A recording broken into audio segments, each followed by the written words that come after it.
Sahana Bhavatu Sahanau Bhunaktu Sahaviryam Karavavahai Tejasvinavadhitamastu Ma Vidvishavahai. Om Shanti Shanti Shanti. May Brahman protect us. May Brahman guide us. May Brahman give us strength and right understanding. May love and harmony be with us all. Peace, peace, peace. Well, I'm very happy to be here today, and I'm thankful to Brother Shankara for inviting me.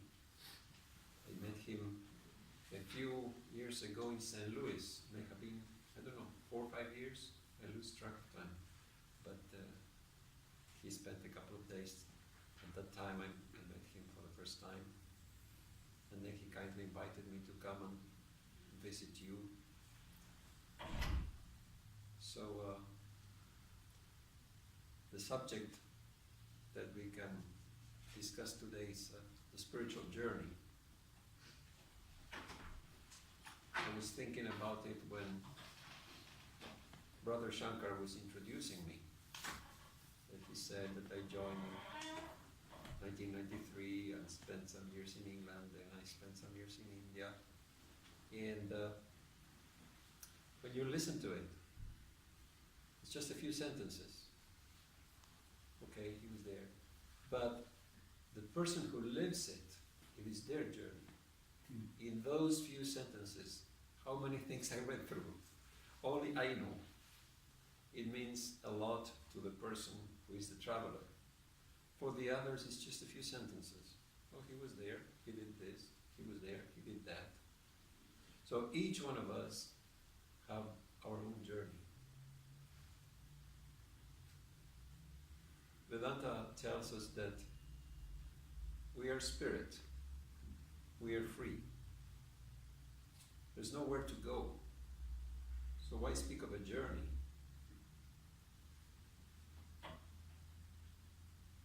If we believe the teachings of Vedanta in the ultimate analysis, we are free already. We are pure spirit.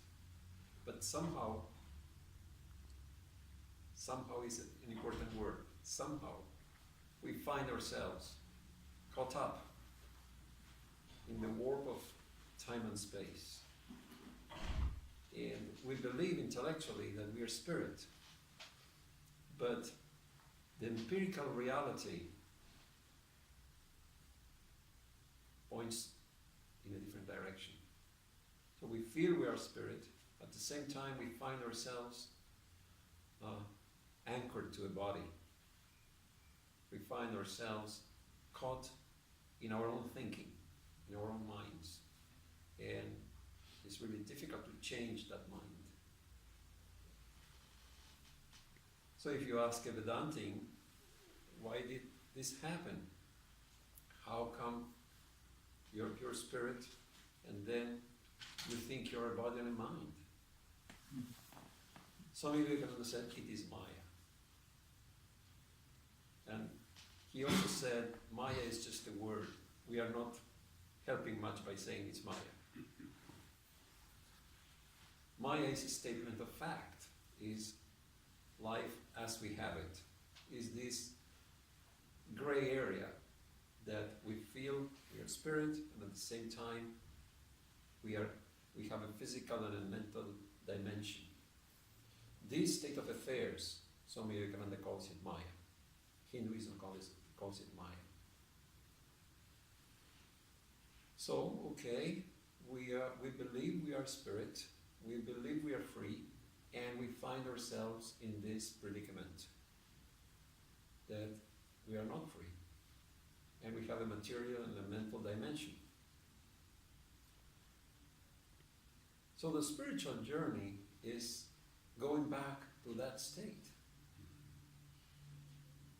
And it's a long and difficult, arduous task to go back to our original state. Somebody said that life are the adventures of the spirit in the realm of matter. So we are having our adventures. We are spirit, but we find ourselves in the realm of matter. Sometimes misadventures. So Vedanta says that we come to this world again and again and go through innumerable experiences, and at some point we get tired of it. At some point we have enough of it, and we want to stop this coming and going, being born and dying again and again. So through experience we come to a point where we feel, I have enough of this. Then our spiritual journey begins. Now, they say life is a journey. And it's true. We go through different stages. We learn along the way.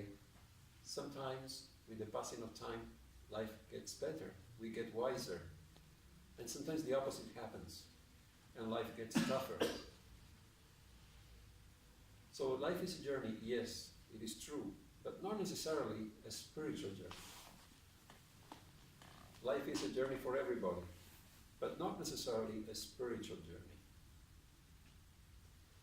So when does the spiritual journey begin? Well, it's different for different people.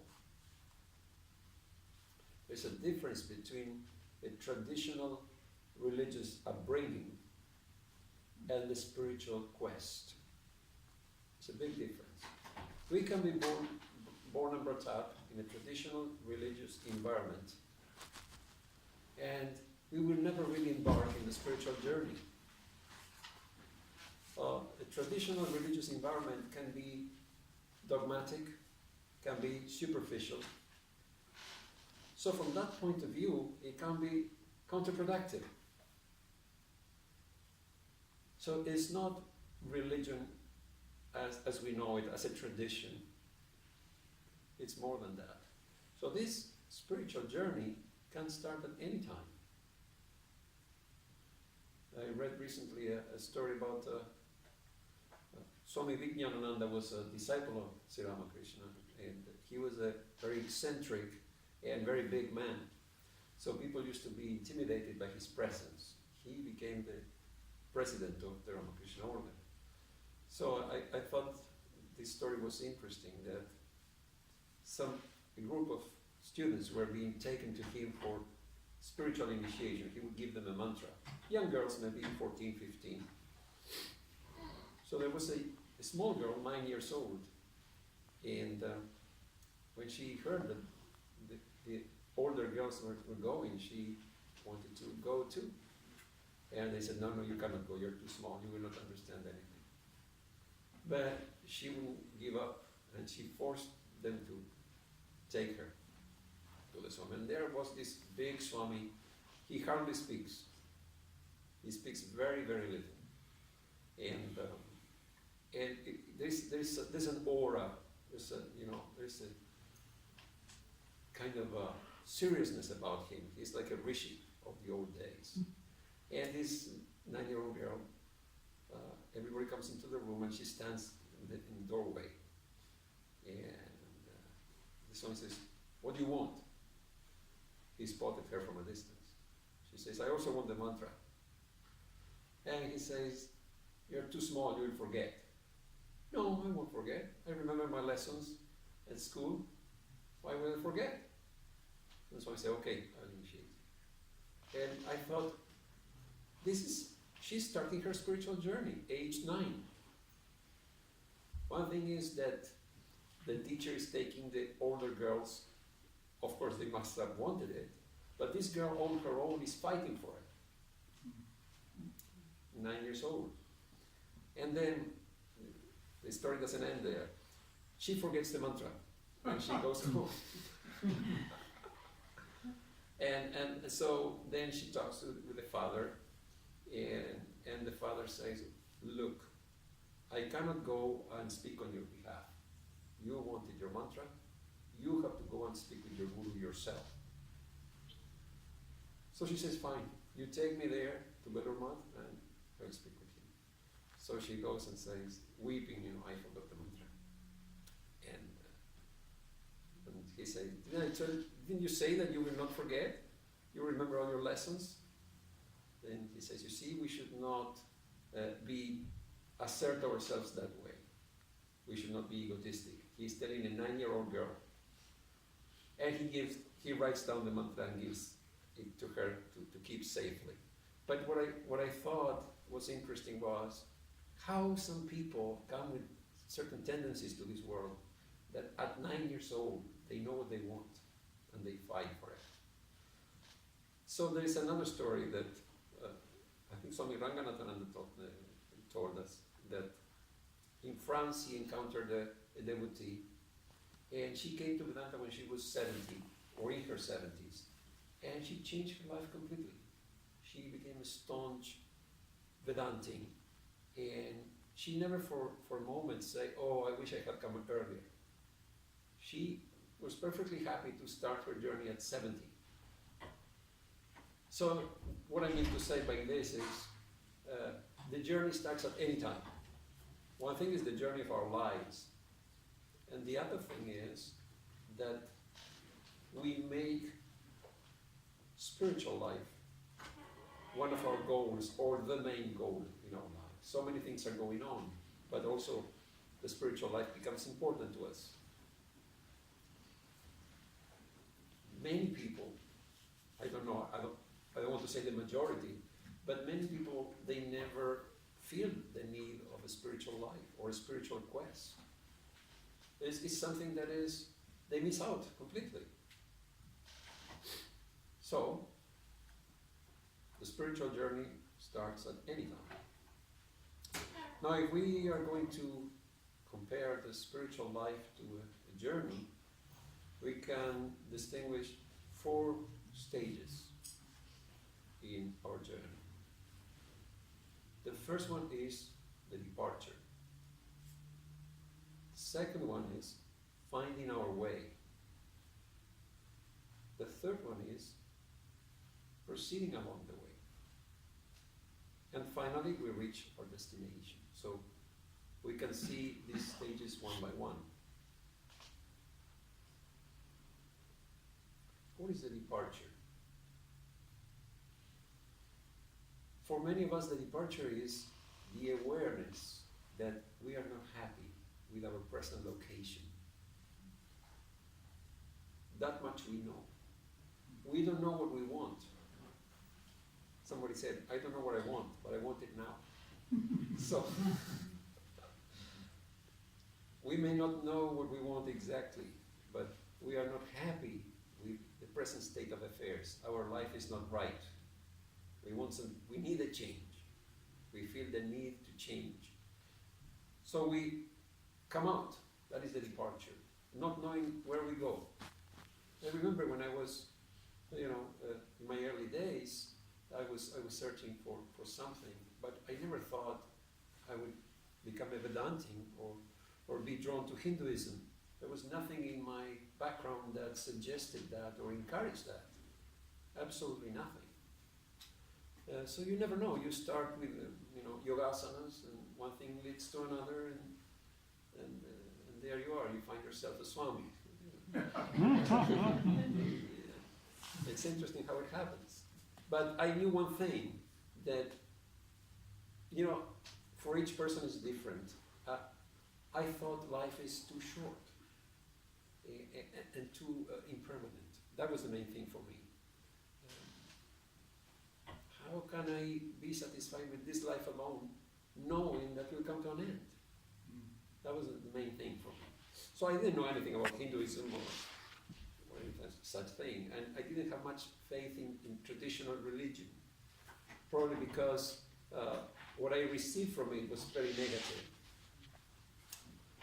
So the departure is that we want to go somewhere, but we don't know where.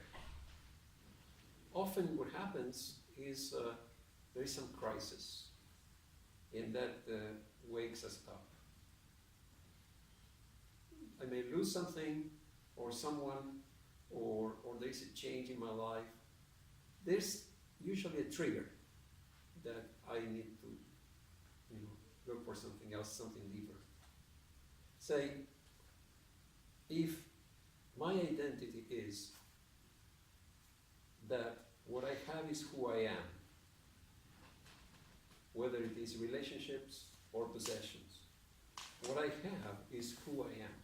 When I don't have it anymore, who am I? It's a crisis. I identify myself with certain people or certain things. Those things are gone. What's left? So it can be a very serious crisis. And this can be a starting point for a serious search. That I was counting on this. I was counting on this person. I was counting on this, whatever I had, and now is there no more? Then that was not reliable. Is there anything that can sustain me, can support me? So it is not unusual that our spiritual life, our spiritual journey begins with some sort of crisis.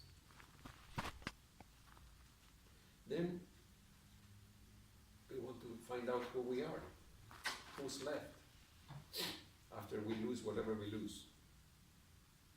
Who is the real person? Who is the real me? In the old days, in the theater, they used to wear masks for the characters. And the name of the mask was persona. So we are wearing so many masks. One mask says, I'm learned, I'm wealthy, I am this, I'm that. Who is behind the mask? So we want to discover the real person behind the masks. So what do? We go to teachers, we go to places, trying to find if there is such a thing, spirituality. Ramakrishna said that some people never get past this stage. It becomes like a spiritual curiosity to find different things, and we learn things, and there's nothing negative about it. It's just that we remain at that level, at the superficial level of intellectual curiosity. He said that the person wanted to dig a well to get water. So he started digging in one place, and there were some roots of a tree. So he said, forget it. This is too hard. So he went somewhere else, started digging. After some time, he got sand. Oh no, this is too tough. Started digging somewhere else. Then he got some stones. Oh no, let me go somewhere else. Ramakrishna says, he never got water. If we believe by digging we'll get water, just stick to it. Whatever place we have faith in. So that's the idea. We look for things, we go here and there, and at some point we find what suits it. Hopefully we find what is suitable to us. So then what happens? We are finding our road. We find the path. So this is the second stage. We left our comfort zone because we wanted something new. We searched for it, and then finally we found it. And this is very subjective. How and why some things appeal to us, even we don't know. It just happens. That a Christian can become a devotee of Krishna, or a Hindu can become a Christian, a devotee of Jesus. Probably previous lives, but really we don't know. The answer is we don't know. It's a rational explanation to say previous lives, but really speaking, we don't know. So then we become close to this new path. We start visiting whatever, the church or whatever it is. We may get a teacher also. Then again, it's very interesting, the teacher-student relationship. When I first came to the monastery, there was a monk who was a man of very few words. And he was affectionate in a very subdued way, not very effusive. And so I was a young man, and I said, Swami, can I help? He used to do gardening. I said, Swami, can I help? He said, oh, no, thank you. So he's an old man, and I have to watch him working. He will not allow me. And so this went on for a couple of months. And then one day he said, take that and put it there. I was so happy. I couldn't believe it. If he had done it on day one, probably it wouldn't have meant much. But he made me feel that being involved in the work was a blessing, was a privilege. So we find a person, a teacher, or a place that attracts us, and we find our way. We start interacting. Or you could say we become devotees, or Vedantins, whatever you want to call it. So when this happens, we get three things that are very helpful in our spiritual journey. When we find our path, it's what the Buddhists call the three gems. They say, Buddham Sharanam Gacchami, Dharmam Sharanam Gacchami, Sangham Sharanam Gacchami. So I have come to the Buddha for refuge. I have come to the Dharma, to the righteous teaching for refuge. I have come to the Sangha, to the holy congregation for refuge. So this we get when we find the path. Who is Buddha? Buddha is a state. It can be Christ. It can be Ramakrishna. It can be any idea. We get an idea. In Sanskrit it's called Ishta. So we get an ideal that is the object of our love, or whatever you want to call it. An ideal that we want to be like them, an ideal teacher. So it's very important. Now we have a goal. Then the Dharma is the teachings. So the Dharma will tell us, this is the way to go. And this is the way better to avoid. There's no punishment. But if we go this way, it will take much longer. And we'll spend more money, and you will get tired. If you go this way, it will be straight. So it makes sense to take the easy way. But there's no punishment or any such thing. And then the Sangha, holy company. That also is a big help. We get fellow travelers. We are not alone anymore. So we get the goal, we get the teachings to guide us, and we get the company of fellow travelers. Somebody said that each spiritual teacher is like a sun, and the followers are like planets orbiting around them. So there are so many suns in the galaxies, and there are so many planets. There's no need to have the exclusive right to shine. No sun has the exclusive right to shine. All the suns shine. And there are so many planets. So we find our orbit. Okay, this is my orbit and I know it. Okay, the suns are there. I can see them. They're as beautiful. But it's not my sun. I'm happy with my sun. And I'm going around my sun. Doesn't take the brilliance from the other suns.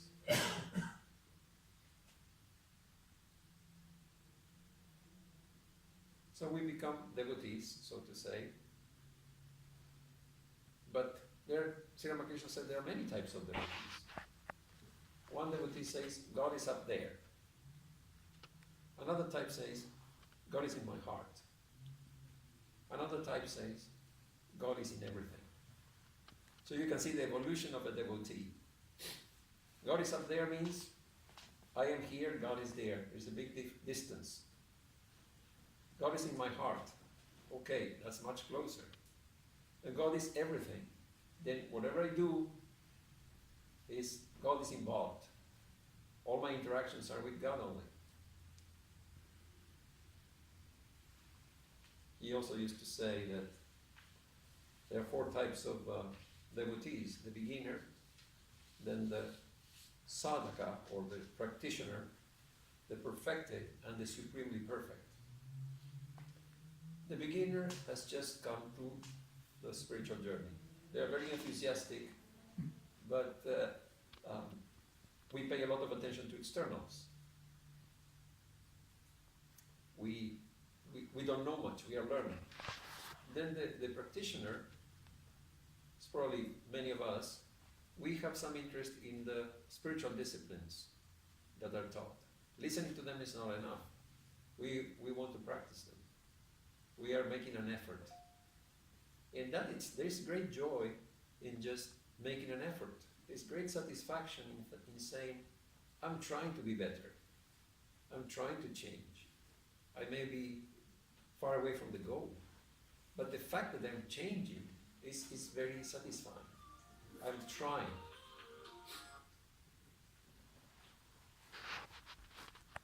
Then the perfected devotee, they have had a glimpse of something that is not of this world.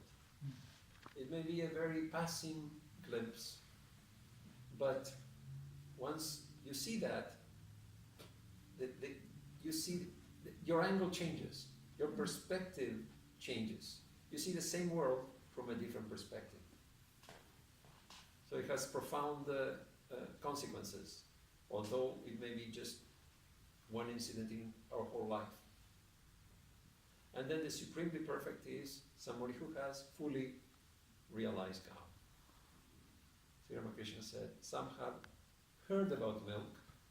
They heard that milk exists.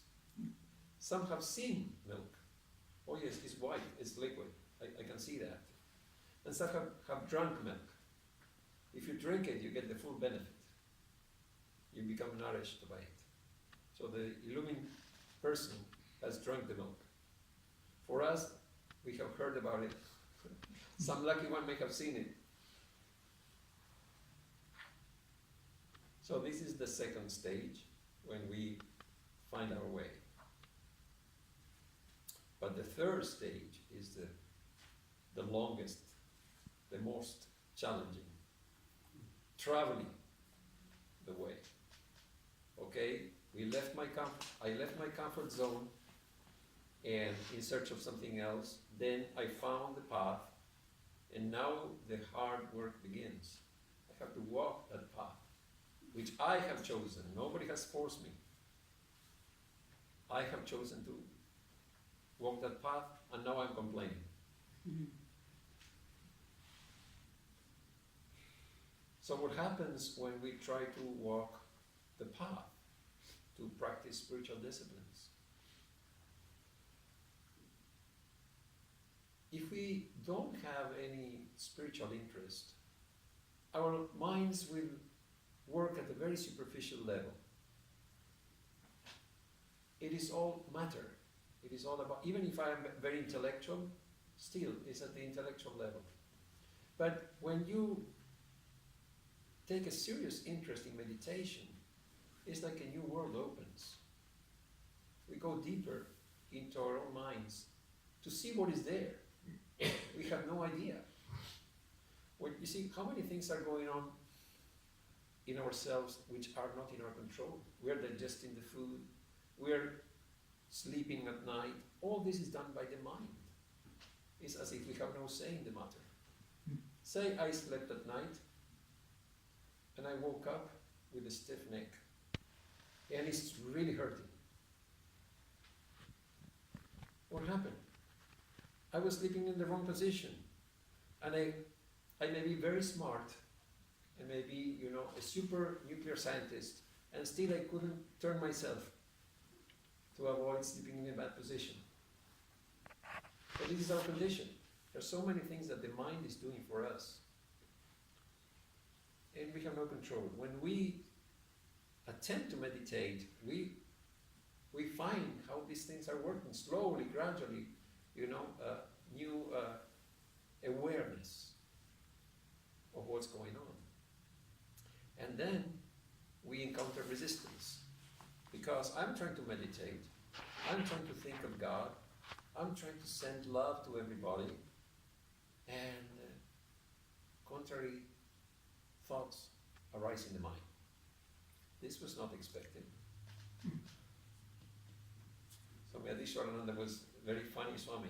He used to say that these impressions are waiting there, and after starting our spiritual practice and meditation, we think we are doing very well, and the mind is very peaceful. The first, the beginning, we experience great joy and peace, and then one day, these old thoughts come and say, "Hello, I'm still here," and they have not gone anywhere. They're still there, and we have to deal with them. So our intention is the best in the world. We are sincere. We want to change ourselves, improve our personality, develop love for God, and eventually be free. That's all very good. But what about what's in my mind, which I have accumulated? I have to deal with that. That is really hard work. Nobody will see you there with a spade, digging the ground and saying, "Oh, you're working very hard." You're sitting in meditation. Nobody can tell that you're struggling. So this is what it has been always me first. And God, I don't have any use for that. This world is everything. Let me earn money and enjoy. Now this has been going on for a long time. Now I want to say, no, I want to be spiritual. Not me. You, Lord. It won't happen overnight. It's slowly we change our personality. So this is why it's difficult. The mind has been used to thinking and operating in a certain way. Now we want to change it. We have so many I's, I am a father, I am a mother, I am a son, I am the boss in the office, whatever it is. Now all these I's that I have, this multifaceted personality, have to come under the spiritual eye. These I's don't want this fellow. They have been in charge. And now the fellow comes and says, no, you have to be good, you have to be unselfish. So that's why there is so much resistance. Swami Nirakarananda used to say, until we can integrate our personality, all these I's can be brought together and harmonized, we will continue to swing between the sublime and the ridiculous. One moment I say I am Brahman. The next moment I'm watching TV. And that's our lives. That is better than watching TV all the time, right? At least part of the time I say I'm Brahman. So like that, gradually we train ourselves. Nobody can do it for us. We have to train ourselves gradually to change our lives. Shankaracharya says that a father has his children to pay his debts. It is true. If the children have the means, they will pay the debts of the father. But he has not but himself to free himself from bondage. The children are helpless. So we have to do it ourselves. We have to train ourselves. So our situation is like Duryodhana in the Mahabharata. He told Krishna, I know what is right, but I cannot practice it. I know what is wrong, but I cannot refrain from doing it. It's a very famous utterance. So our understanding is very clear. That's not the problem. We know what's right, we know what's wrong. But we find difficulty in practicing it. But I tell you one thing, when we try, we do get better. It won't happen overnight. Swami Nirakarananda used to say, there is no injustice in spiritual life. There is injustice, so much injustice in this world, apparently, when you look at this world. But he said, there is no injustice in spiritual life. If we make an effort, we will get some result. May not be the result we expect, it may be something else, but there will be a result.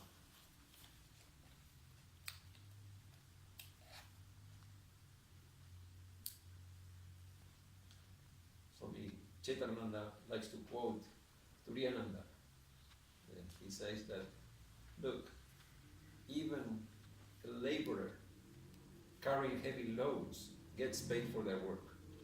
And God will not pay for your love and your service and your work.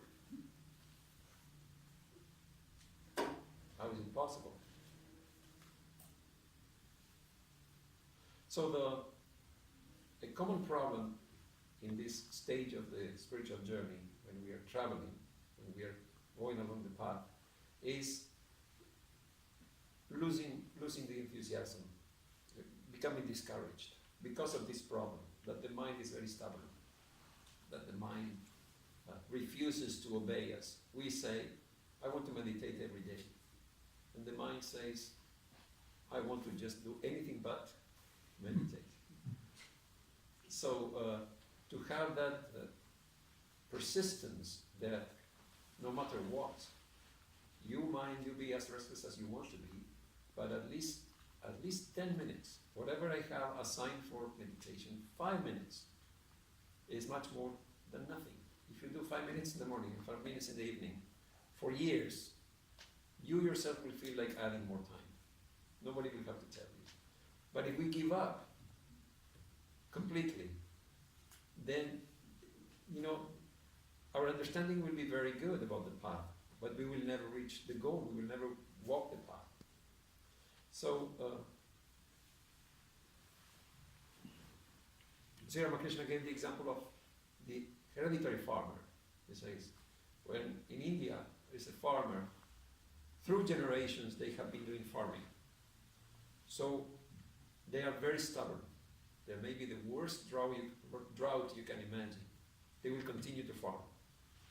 Seems to be one of their traits. So he says, you have to be like that. Like the hereditary farmer. No matter if there is drought or flood or whatever, you continue to till the soil. Sometimes you get a crop, sometimes you don't, but you continue. Doesn't matter. Swami Nirakarananda said, if a person has a spiritual ideal in their lives, they may make 50 mistakes, because it's human to make mistakes. It's not that we take to the spiritual path and we become perfect overnight. We continue to be human and we'll make mistakes. So if a person has a spiritual ideal, they may make 50 mistakes in their lives. But without a spiritual idea, they will make 1,000 mistakes. So that's the idea. We may not become perfect, but we become less imperfect. Isn't that an achievement? We aim at perfection. We aim very high, and in the process we become less imperfect. So that itself is very encouraging. But it's a big challenge, because our ideal is very high. We say ultimately we are divine. We are pure spirit. We are Brahman. At the same time, as I said earlier, we are this little self, this I. Some time ago we were having a class. We were reading the Gospel of Sri Ramakrishna. And Sri Ramakrishna says somewhere that the greatest obstacle to illumination is the I, capital I. So one devotee read this sentence, and I said to him, what do you think about this teaching of Sri Ramakrishna? He said, I totally agree. I thought that was funny. It's confusing. I totally agree that the I is the greatest obstacle. It's really confusing. So there are many disciplines, there are many things that can help us along the way. We can talk about three disciplines, three things that help us, because we need all the help we can get. So one is Sadhu Sangha, holy company. How does it help us to be in the company of a holy person? The most obvious benefit is they will teach us. They will tell us, look, this is what I learned through my experience, and this is what happened to me. And so, by just listening to their teachings, we get help. We are benefiting from their expertise in spiritual life. There's a more subtle influence. And when there is a really holy person, they have a different vibration. So when we come in their proximity, it is infectious. But we may not be aware of it. Sometimes I perceive it with some people, some old swamis. The way I perceive it is like they live life at a different pace. The speed is different. It's very subtle. Each person will perceive it in a different way.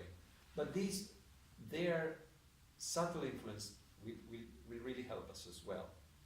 So this is just being in their presence. You don't have to do anything.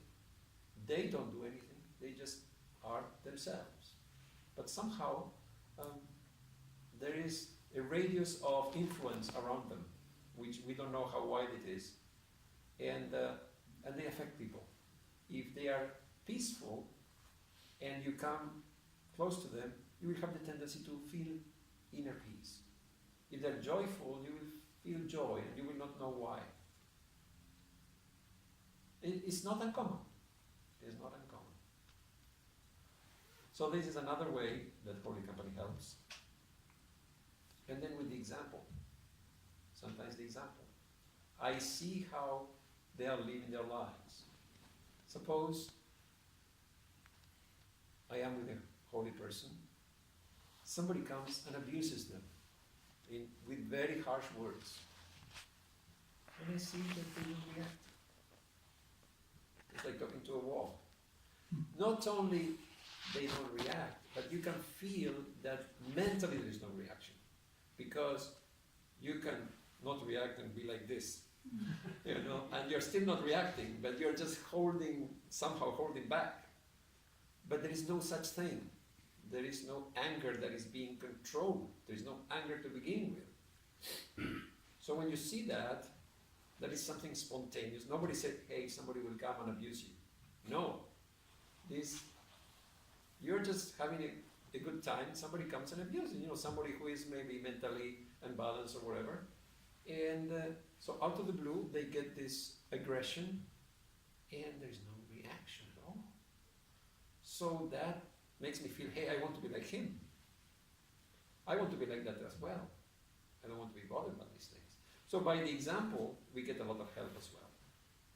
So the teachings, the subtle influence of their personality, and the example. So it's like, say you have a rich neighbor, and they come with fancy cars and have parties and all that, and you feel, oh, I wish I would be like him. So this is spiritual wealth. When you see somebody spiritual having so much control over their lives, we want to be like them.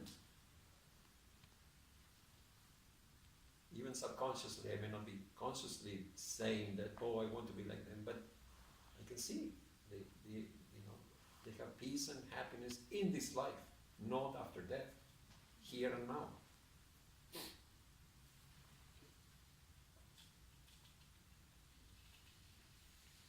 So this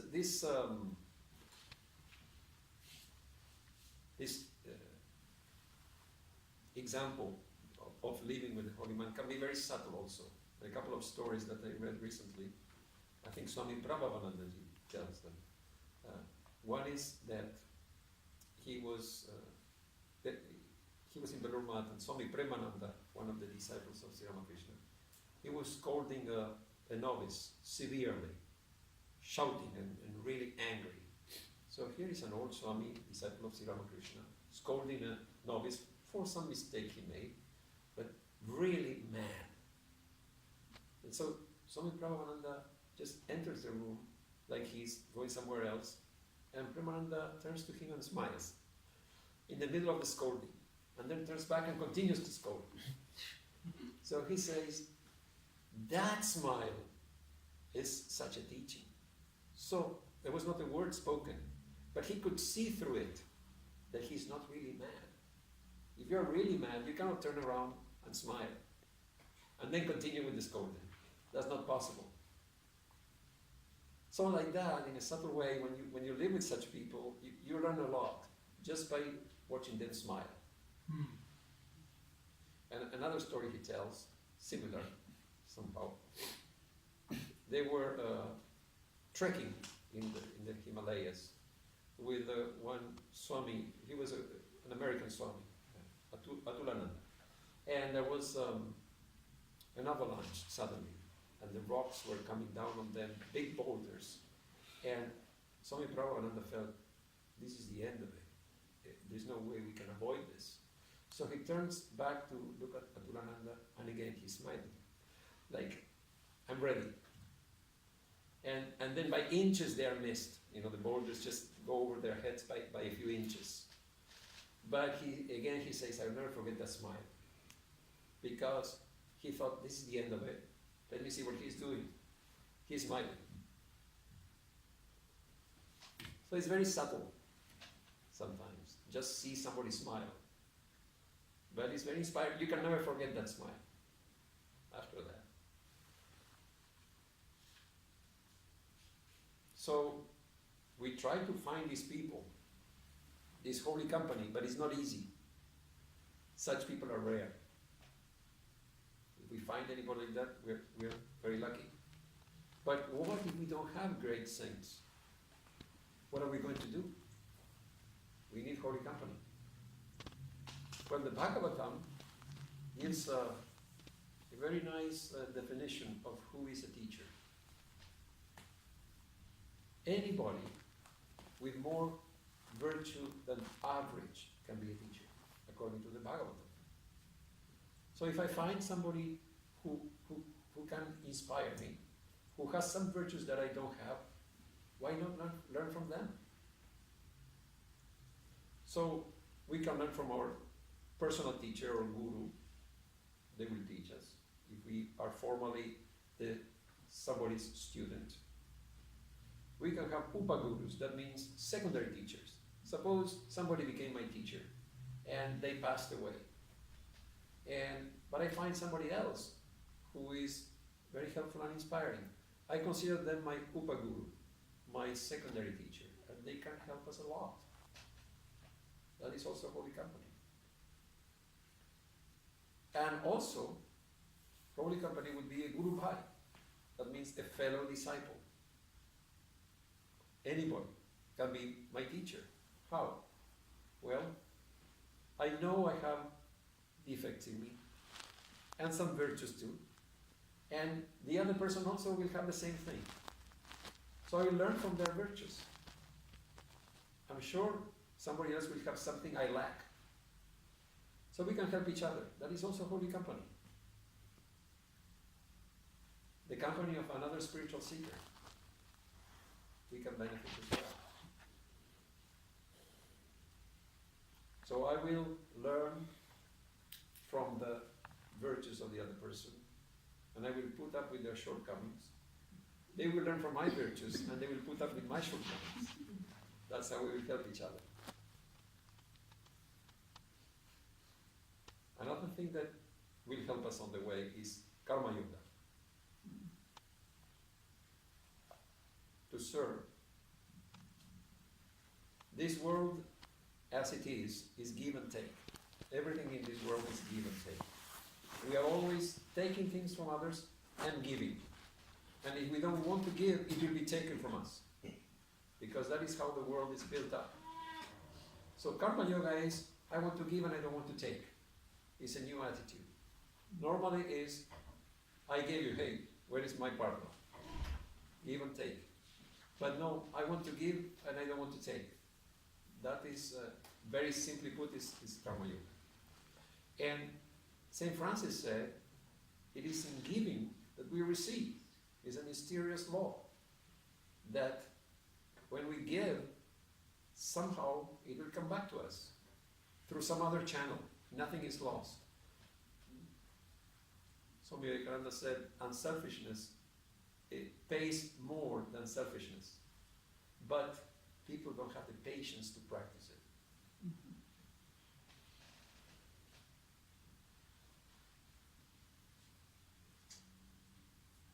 Brother Lawrence said that God does not regard the greatness of our work.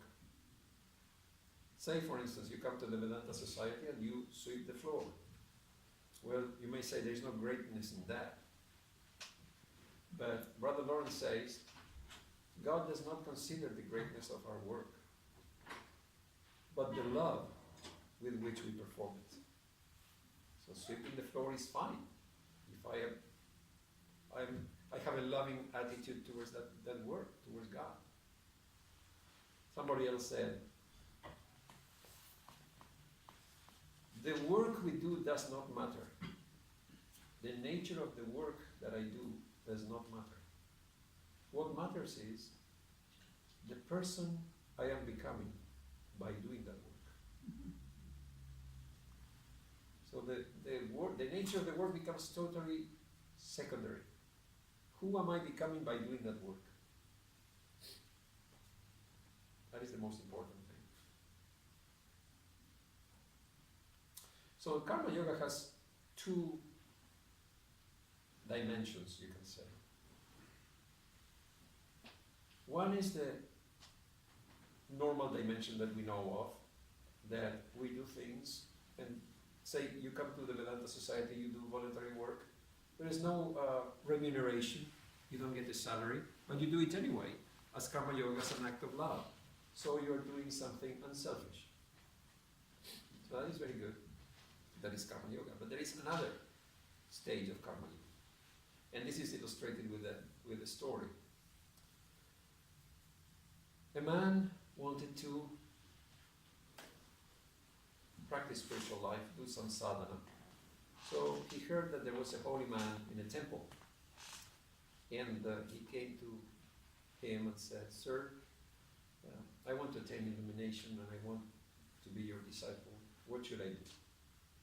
The man said, okay, that's very good.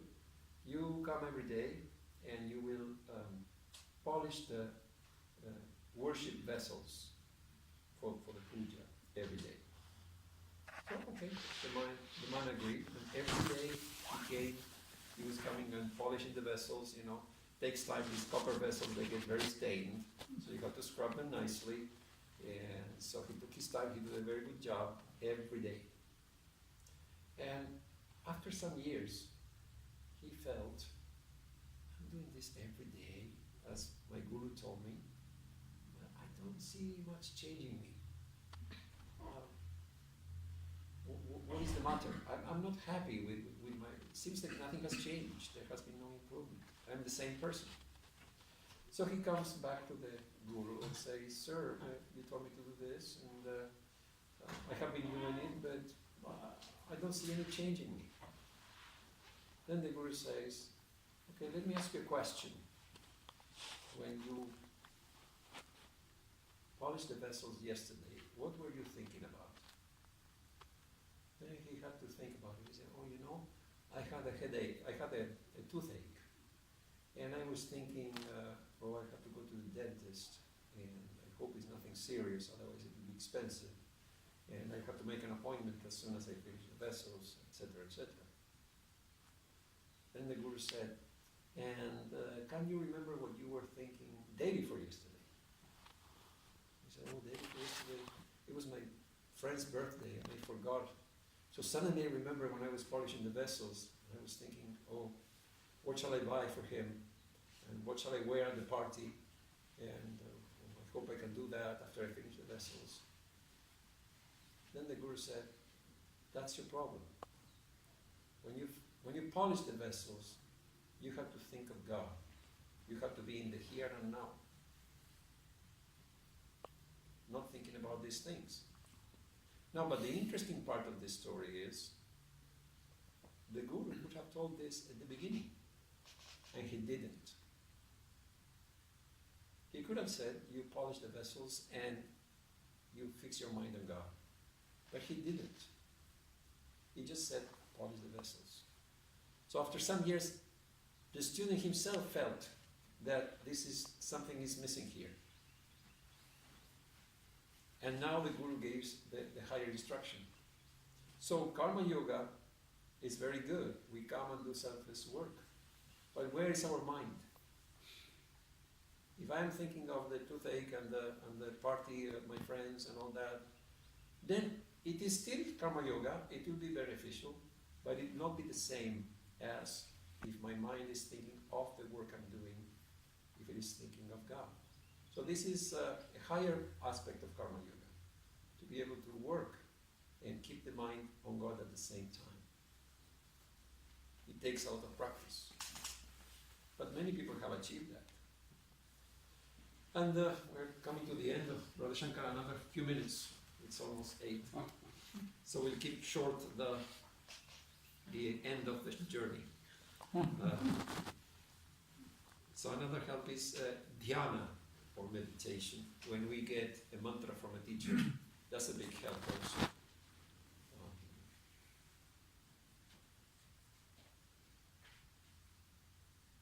But I won't go into that because it will become very late.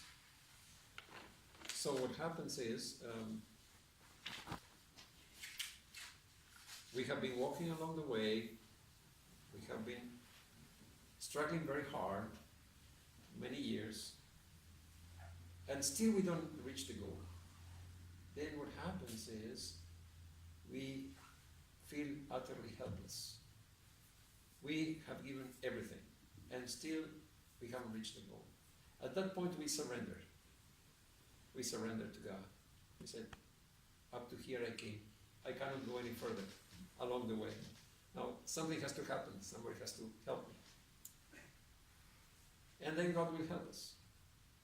The last stretch of the journey, we get the push from God.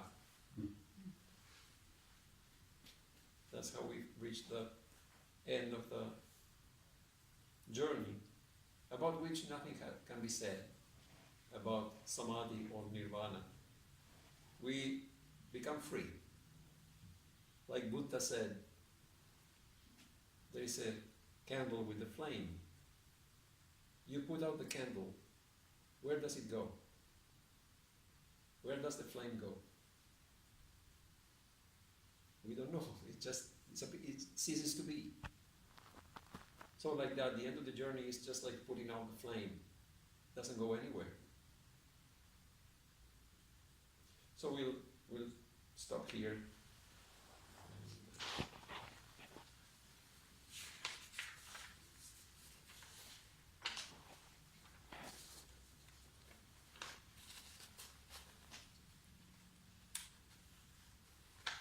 We saw some ideas about the spiritual journey, the departure, finding the way, going along the way, and the arrival.